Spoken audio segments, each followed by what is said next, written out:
Hello' everyone, সকলোকে এডু point YouTube চেনেললৈ পুনৰবাৰ স্বাগতম জনাইছোঁ। আজি আমি এটা ৰিক্ৰুইটমেণ্টৰ খবৰ লৈ আহিছোঁ। যোৱা 11 মাৰ্চ তাৰিখে আমাৰ অসম লোকসেৱা আয়োগে অৰ্থাৎ APSCয়ে মটৰ ভেহিকেল ইনস্পেক্টৰ বা MVI ট্ৰান্সপৰ্ট ডিপাৰ্টমেণ্টৰ আণ্ডাৰত ৰিক্ৰুইটমেণ্ট নটিচ জাৰি কৰিছে।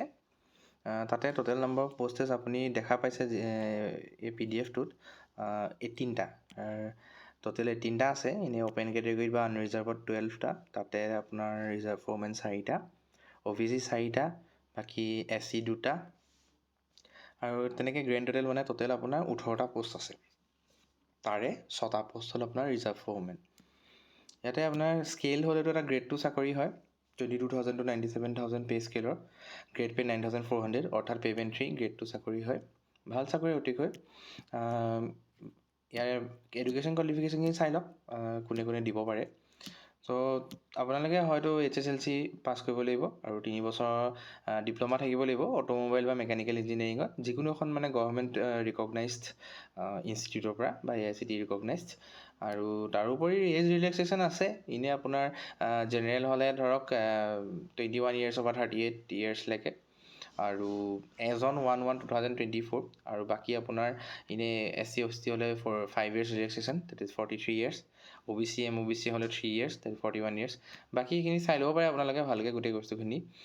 PWD কেটেগৰীৰ কাৰণেও ৰিলেক্সেশ্যন আছে, ভালকৈ চাই ল'ব পাৰে কেনেকৈ কি আছে।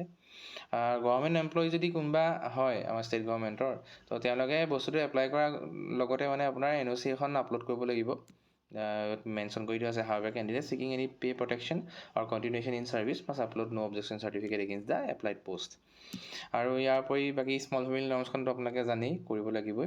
গতিকে ইয়াৰ অনলাইন এপ্লিকেশ্যনৰ ষ্টাৰ্টিং ডেট কিন্তু 18 মাৰ্চৰ পৰা দেই, 18 মাৰ্চ 2024 চনৰ পৰা।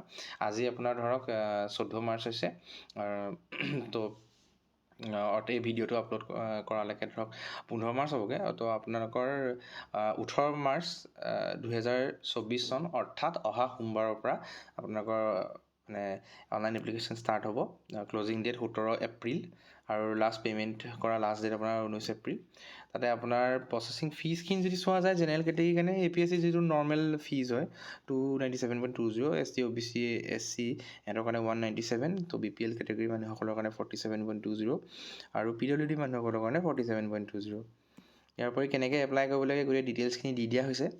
গতিকে আপোনালোকে ভালকৈ গোটেই ডকুমেণ্টটো পঢ়িব। এই ডকুমেণ্টটো আপোনালোকে ধুনীয়াকৈ APSC ৱেবছাইটতে পাব, লেটেষ্ট ৰিক্ৰুইটমেণ্টছৰ সাইট পাব। গতিকে ভালকৈ পঢ়ি মেলি বস্তুখিনি বুজি পেলাই ধুনীয়াকৈ এপ্লাই কৰি দিব। এপ্লাই কৰিবলৈ যথেষ্টখিনি সময় দিছে এপ্লাই কৰিবলৈ, গতিকে ধুনীয়াকৈ পঢ়ি এপ্লাই কৰি দিব। গতিকে আজি ইয়াতে ভিডিঅ'টো সামৰিছোঁ। Thank U.